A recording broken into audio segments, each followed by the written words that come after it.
Market లో invest చేసి మీ డబ్బులు డబుల్ చేసుకోవాలనుకుంటున్నారా? విజయవాడలో జరిగే సుందరరామిరెడ్డి గారి లైవ్ సెమినార్ కి అటెండ్ అవ్వండి. నమస్తే, వెల్కమ్ టు సుమన్ టీవీ. నేను మీ సుమన్ టీవీ ఉషా. ప్రతి ఒక్కరు కూడా ఒక కొత్త సంవత్సరం వచ్చింది అనగానే ఈ సంవత్సరానికి సంబంధించి మా రాసుల వారికి ఏ విధంగా ఉండబోతుందని అడుగుతుంటుంటారు. ఎస్పెషల్లీ అందులో మగవారికి కనుక మనం చూసుకుంటే మా జాతక చక్రం ఏ విధంగా ఉండబోతుంది, బిజినెస్లో మేము రాణించగలుగుతూ ఉంటుంటామా, వివాహానికి సంబంధించి మేము డెసిషన్స్ తీసుకోవచ్చా, సంతానానికి సంబంధించి ఏ విధంగా ఉండబోతుంది అండ్ దాంతోపాటు ఆర్థిక విషయాలలో మాకు ఈ సంవత్సరం ఏ విధంగా కలిసి వచ్చే అంశాలు ఉన్నాయని అడుగుతూ ఉంటుంటారు. మరి వీరందరూ కూడా ఏ విధంగా ఉండబోతుంది, ఒక్కొక్క రాశి వారు ప్రత్యేకించి ఏ విషయాల్లో జాగ్రత్త వహించాలో మనతో పాటు ఉమాదేవరకొండ గారు ఉన్నారు, ఆయన అడిగి తెలుసుకుందాం.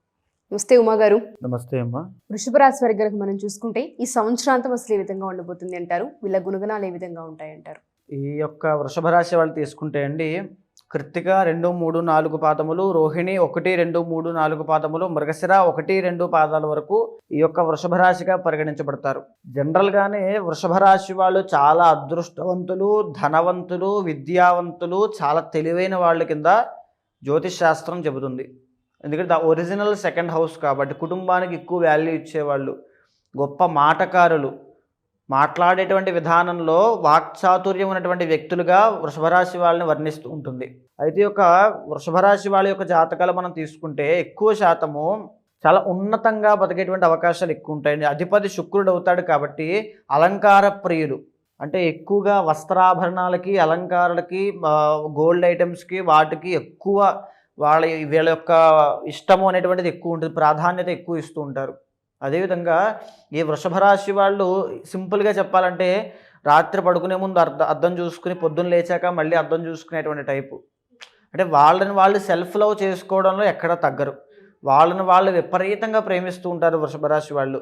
అదేవిధంగా వీళ్ళు వృషభ రాశి వాళ్ళు ఏదైనా సినిమా రంగంలో కానీ, లేకపోతే కళారంగంలో కానీ, నాటక రంగంలో కానీ, ఎందులోనైనా ఈ యొక్క లలిత కళల్లో సంగీతము, సాహిత్యము, డ్యాన్స్ అవ్వచ్చు, వీటిల్లో ఎలాంటి క్రాఫ్ట్లో వీళ్ళు పనిచేసిన అద్భుతంగా రాణిస్తారండి. అదేవిధంగా గొప్ప గొప్ప సూపర్ స్టార్లు కూడా వృషభ రాశి నుంచి వచ్చే వాళ్ళే ఉంటారు.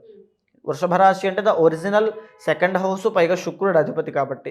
అదేవిధంగా వీళ్ళకి 3rd and 6th లార్డ్ వచ్చేసి బుధుడు అవుతాడు కాబట్టి, మాట్లాడేటువంటి సెకండ్ అండ్ ఇది కాబట్టి బుధుడు అవుతాడు కాబట్టి ఎక్కువగా వీళ్ళని బిజినెస్ సంబంధించిన వాటిలో చదివించారనుకోండి, విపరీతంగా ఎంబీఏ కోర్సులు అవ్వచ్చు, లేకపోతే ఇంకా సిఏ చార్టెడ్ అకౌంటెంట్స్ అవ్వచ్చు, వీటికి సంబంధించిన విద్య కనుక వీళ్ళని ప్రోత్సాహం ఇచ్చి వీళ్ళని చదివిస్తే కనుక అద్భుతమైన జీవితం వీళ్ళకు ఉంటుందండి. అంటే చాలామంది మనం చూస్తూ ఉంటే, ఉదాహరణకి ఇప్పుడున్న సినిమా ఇండస్ట్రీలో కూడా కొంతమంది హీరోయిన్స్ అవ్వచ్చు, వాళ్ళ యొక్క వృత్తి ప్రవృత్తులకు దాన్ని కూడా చూసుకుంటూ ఉంటారు. అంటే డాక్టర్ ఫీల్డ్లో ఉంటూ కూడా యాక్టింగ్ చేస్తున్నటువంటి హీరోయిన్లు ఉన్నారు ఇప్పటికీ కూడా. ఉదాహరణకి సాయి పల్లవి అవ్వచ్చు. అలాగా ఈ వృషభ రాశి వాళ్ళు ఈ బుధుడు కూడా ఈ డాక్టర్ ఫీల్డ్కే సూచిస్తూ ఉంటాడండి. బుధుడు వైద్యకారకుడు కాబట్టి ఏ డాక్టరో, లేకపోతే ఏ చార్టెడ్ అకౌంటెంట్సో, ఏ లాయరో, లేకపోతే బుధుడు కాబట్టి ఏ వ్యాపారవేత్తో, ఒక ఇండస్ట్రియలిస్టు, ఇలాంటి, లేకపోతే స్టాక్ మార్కెట్లో పెద్ద పెద్ద దిగ్గజంగా ఎదుగుతూనే ఈ యొక్క లలిత కళల వైపు వాళ్ళకు ఉన్నటువంటి టాలెంట్స్ మీద ఫోకస్ చేసే అవకాశాలు చాలా ఎక్కువ శాతం ఉంటాయి వృషభ రాశి వాళ్ళకి. ఈ యొక్క వృషభ రాశి వాళ్ళకి కనుక తీసుకుంటే, ఈ వృషభ రాశి వాళ్ళకి మగవాళ్ళకి ముఖ్యంగా 3rd house అధిపతి చంద్రుడు కర్కాటకం అవుతుంది కాబట్టి, ఏ చెల్లెలో ఉంది అనుకోండి, ఆడవాళ్ళు చిన్నవాళ్ళు అంటే చెల్లెలు లేదా అక్క ఉన్నారనుకోండి, ముఖ్యంగా చెల్లెలు ఉంటే వీళ్ళు చాలా అదృష్టవంతులు అని చెప్పచ్చు. ఓకే, వృషభ రాశి మగవాళ్ళకి చెల్లి ఉంది అంటే వాళ్ళు అదృష్టవంతులు. ఏదో ఒక సమయంలో ఆ యొక్క చెల్లెలి వల్ల, సోదరీమణి వల్ల తప్పకుండా వీళ్ళకి ఒక లబ్ధి, ఒక సపోర్ట్ అనేది అందుతుంది. అదేవిధంగా వీళ్ళ ఫ్యామిలీలో వీళ్ళ ఫాదర్ దగ్గర నుంచి సపోర్ట్ అందుతుంది. వీళ్ళ ఫాదర్ యొక్క ఆరోగ్యం చాలా జాగ్రత్తగా కాపాడుకోవాలి. ఈ వృషభ రాశి వాళ్ళకి హెడ్ ఆఫ్ ది ఫ్యామిలీ వీళ్ళ ఫాదరే అవుతారు. ఓకే, అంటే అందరికీ అలా అవుతారని కాదండి, చాలామందికి ఇంట్లో సంపాదించే వాళ్ళు తల్లి ఉంటుంది కాబట్టి అలా కాకుండా వీళ్ళకి మేజర్ సపోర్ట్ తండ్రి దగ్గర నుంచి వచ్చే సపోర్ట్ మామూలుగా ఉండదు. తండ్రి విపరీతమైన కేర్ తీసుకుంటారు వీళ్ళ మీద, ఆ రకమైనటువంటి సపోర్టు, కేరింగ్ అనేది ఉంటుంది. అదేవిధంగా ఈ యొక్క వృషభ రాశి వాళ్ళకి కనుక సంతానంలో ఆడవాళ్ళు జన్మించారనుకోండి, ఈ యొక్క వృషభ రాశి మగవాళ్ళకి ఆడవాళ్ళు, లేకపోతే కవల పిల్లల్లో ఆడవాళ్ళు జన్మిస్తే వీళ్ళు చాలా అదృష్టవంతులు.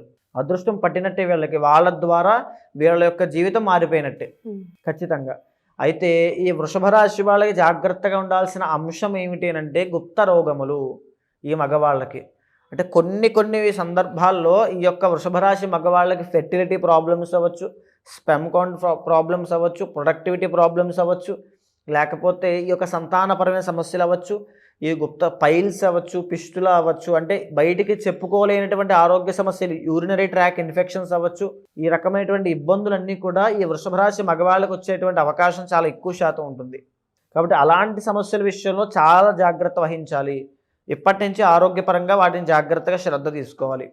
అదేవిధంగా ఒరిజినల్ 7th హౌస్ వచ్చి వృశ్చికం అవుతుంది కాబట్టి ఇంటర్ క్యాస్ట్ మ్యారేజ్ చేసుకునేటువంటి అవకాశాలు చాలా ఎక్కువ శాతం ఉంటాయి.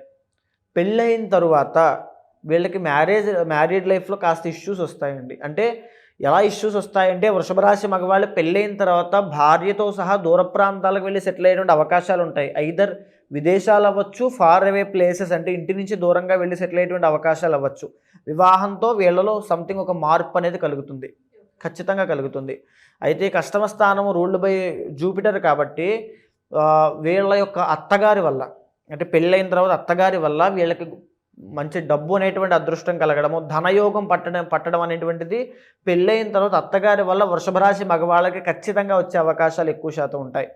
అదేవిధంగా వీళ్ళ యొక్క జాతకంలో, ఇంటర్నల్ జాతకంలో శని కనుక యోగిస్తూ ఉంటే, శని కనుక యోగకారకుడు అవుతాడు కాబట్టి ఇన్ జనరల్గా వృషభ లగ్నం వాళ్ళకి శని యోగిస్తూ ఉన్నట్లయితే విపరీతమైన రాజయోగం అండి.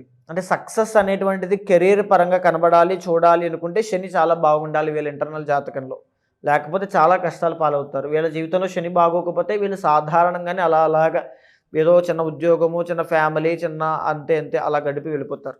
శని కనుక బాగున్నాడా ఒక తారాస్థాయికి వెళ్ళిపోతారు వీళ్ళు వృషభ రాశి మగవాళ్ళు.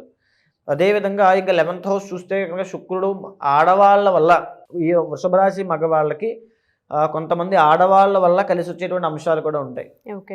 ఇందాక నేను చెప్పాను, అత్తగారు సంబంధించినటువంటి చెల్లి అవ్వచ్చు, ఆడవాళ్ళ వల్ల ఖచ్చితంగా కలిసి వచ్చే అంశాలు ఉంటాయి. అయితే జాగ్రత్తగా ఉండాల్సిన ఆరోగ్య సమస్యలు ఇందాక నేను చెప్పాను, వాటితో పాటుగా బ్లడ్ రిలేటెడ్ ఇష్యూస్ విషయంలో కూడా చాలా జాగ్రత్తగా ఉండాలి. బ్లడ్ ప్లేటెట్స్ పడిపోవడము, బ్లడ్ ఇన్ఫెక్షన్స్ రావడం, లేకపోతే డెంటల్ ప్రాబ్లమ్స్ రావడము, లేకపోతే స్కిన్ ఎఫెక్ట్ అవ్వడం. బ్లడ్ ఇన్ఫెక్షన్స్ వల్ల స్కిన్ కూడా ఎఫెక్ట్ అవుతుంది. సో వీటికి సంబంధించిన అంశాల్లో వీళ్ళు చాలా జాగ్రత్త వహించాలి. అయితే ఇప్పుడు నడిచేటువంటి 2025వ సంవత్సరంలో వృషభ రాశి మగవాళ్ళకి ఎలా ఉండబోతుంది? ఈ మార్చి 30 వరకు కూడా ఈ వృషభ రాశి మగవాళ్ళకి కంటక శని అనేటువంటి దోషం నడవబోతుంది. కంటక శని అంటే వృషభ రాశి నుంచి శని ప్రస్తుతానికి 10వ స్థానంలో ఉన్నాడని అర్థం. ఎప్పుడైతే ఈ కంటక శని నడుస్తూ ఉందో వీళ్ళకి వృత్తిరీత్యా ఎంత కష్టపడినప్పటికీ కూడా సరైనటువంటి గుర్తింపు, అభివృద్ధి, ప్రోగ్రెస్ అనేది కనబడడం చాలా లేట్ అవుతుంది. ఆల్రెడీ లేట్ అవుతూ వస్తోంది కూడా. అది మార్చి 30 దాకా ఉంది. ఈ మార్చి 30వ తారీఖు తర్వాత కంటక శని దోషం పోయిన తర్వాత మే 15వ తారీఖు తర్వాత ఎప్పుడైతే గురుడు మిథునంలోకి ఎంటర్ అవుతున్నాడో వృషభ రాశి వారికి 2వ స్థానంలోకి గురుడు రాబోతున్నాడు. అంటే ధనస్థానంలోకి గురుడు రాబోతున్నాడు. విపరీతమైన ధనయోగం పట్టబోతోంది. ఒక పక్క ఇప్పటిదాకా వీళ్ళు పడినటువంటి శ్రమకి, కష్టానికి తగినటువంటి ఫలితాన్ని రిఫ్లెక్షన్గా ఈ మార్చి 30వ తారీఖు తరువాత చూడబోతున్నారు. అదేవిధంగా రాహు యొక్క అనుగ్రహం ఉంది. దీనివల్ల వృషభ రాశి మగవాళ్ళకి మే 15, మే 18వ తారీఖు తరువాత నుంచి అద్భుతమైనటువంటి రాజయోగం పట్టబోతోంది. 2025 అక్టోబర్ దాకా వీళ్ళు రూల్ చేస్తారు. వీళ్ళ యొక్క టాలెంట్తో, వీళ్ళ యొక్క స్కిల్స్తో రూల్ చేస్తారు. మార్చి 28 దగ్గర నుంచి మార్చి 30 దాకా పట్టేటువంటి షష్టగ్రహ కూటమి యొక్క ఎఫెక్ట్ వల్ల ఈ వృషభ రాశి వాళ్ళు, మగవాళ్ళు లబ్ధి పొందుతారు. విపరీతమైనటువంటి సుఖ సౌఖ్యాలు పొందుతారు. 11 ధనయోగం పట్టబోతోంది. ఇంకా యాక్యురేట్గా చెప్పాలంటే విపరీతం డబ్బును చూస్తారు. ఎవరో ఒక పలుకుబడి ఉన్నటువంటి వ్యక్తి యొక్క పరిచయం వల్ల, వాళ్ళ యొక్క సహాయ సహకారాల వల్ల వీళ్ళు గొప్ప స్థాయికి వెళ్ళేటువంటి అవకాశాలు ఎక్కువ శాతం ఉంటాయి. ఇంకా ఇంటర్నల్ జాతకంలో ఏమైనా దోషాలు ఉంటే అది వాళ్ళ కర్మ, అంటే కర్మ వల్ల వచ్చినటువంటి దోషం కాబట్టి దానికి తగిన పరిహారం ఆచరించకపోతే ఈ యొక్క అదృష్టాన్ని, రాజయోగాన్ని పరిపూర్ణంగా అనుభవించలేరు. సో ఇంటర్నల్ జాతకం చూపించుకుంటేనే ఏ విధంగా ఉంది అనేది పరిశీలించవచ్చు అంటారు. సో జాతక రీత్యా కనుక మీరు అన్నట్టుగానే ఏదైనా కర్మఫలం వల్ల ఒకవేళ బ్యాడ్ సైన్ కనుక ఉంటే దానికి పరిహారం మనం చేయించవచ్చు అంటారా? తప్పకుండా. ఎవరైనా సరే మీకు ఏదైనా డౌట్ ఉంటే మీ జాతక పరంగా అవ్వచ్చు, గోచార పరంగా అవ్వచ్చు, ఏ సమస్య ఉన్నా, ఏ డౌట్ ఉన్నా ఖచ్చితంగా కాంటాక్ట్ అవ్వండి. ఇప్పటిదాకా నేను చెప్పినటువంటి గోచార విషయాలు మీ యొక్క గ్రహచార ఇంటర్నల్ జాతకంతో సమన్వయం చేసిన తర్వాత ఏ నిర్ణయం తీసుకోవాలి, ఏ దారిలోకి వెళ్తే మీకు బాగుంటుంది, ఎలాంటి పరిహారం చేస్తే బాగుంటుందో చూసి నేనే స్వయంగా జరిపిస్తాను. ఖచ్చితంగా మీ జీవితంలో మార్పులు వస్తాయి. డెఫినెట్గా అండి. ఎవరైతే మగవారు వృషభ రాశి వారు మా ఈ వీడియో చూస్తూ ఉంటుంటారో, మీ బిజినెస్కి సంబంధించి, మీ కుటుంబ వ్యవహారానికి సంబంధించి, సంతానానికి సంబంధించి, వివాహానికి సంబంధించి, ఆరోగ్య విషయానికి సంబంధించి కనుక ఏమైనా ఇబ్బందులు ఉన్నాయని మీకు అనిపించినా, లేదా 2025 సంవత్సరానికి సంబంధించి అంతర్గత జాతకం చూసిన తర్వాత ఏ విధంగా ఉండబోతుందో తెలుసుకోవాలి అనుకున్నా డెఫినెట్గా అప్రోచ్ అవ్వచ్చు. కింద స్క్రోల్ అవుతున్న కాంటాక్ట్ చేస్తే ఉమాగారిని మీకు పూర్తి వివరాలు అందిస్తారు. థ్యాంక్ యూ ఉమాగారు. Thank you so much.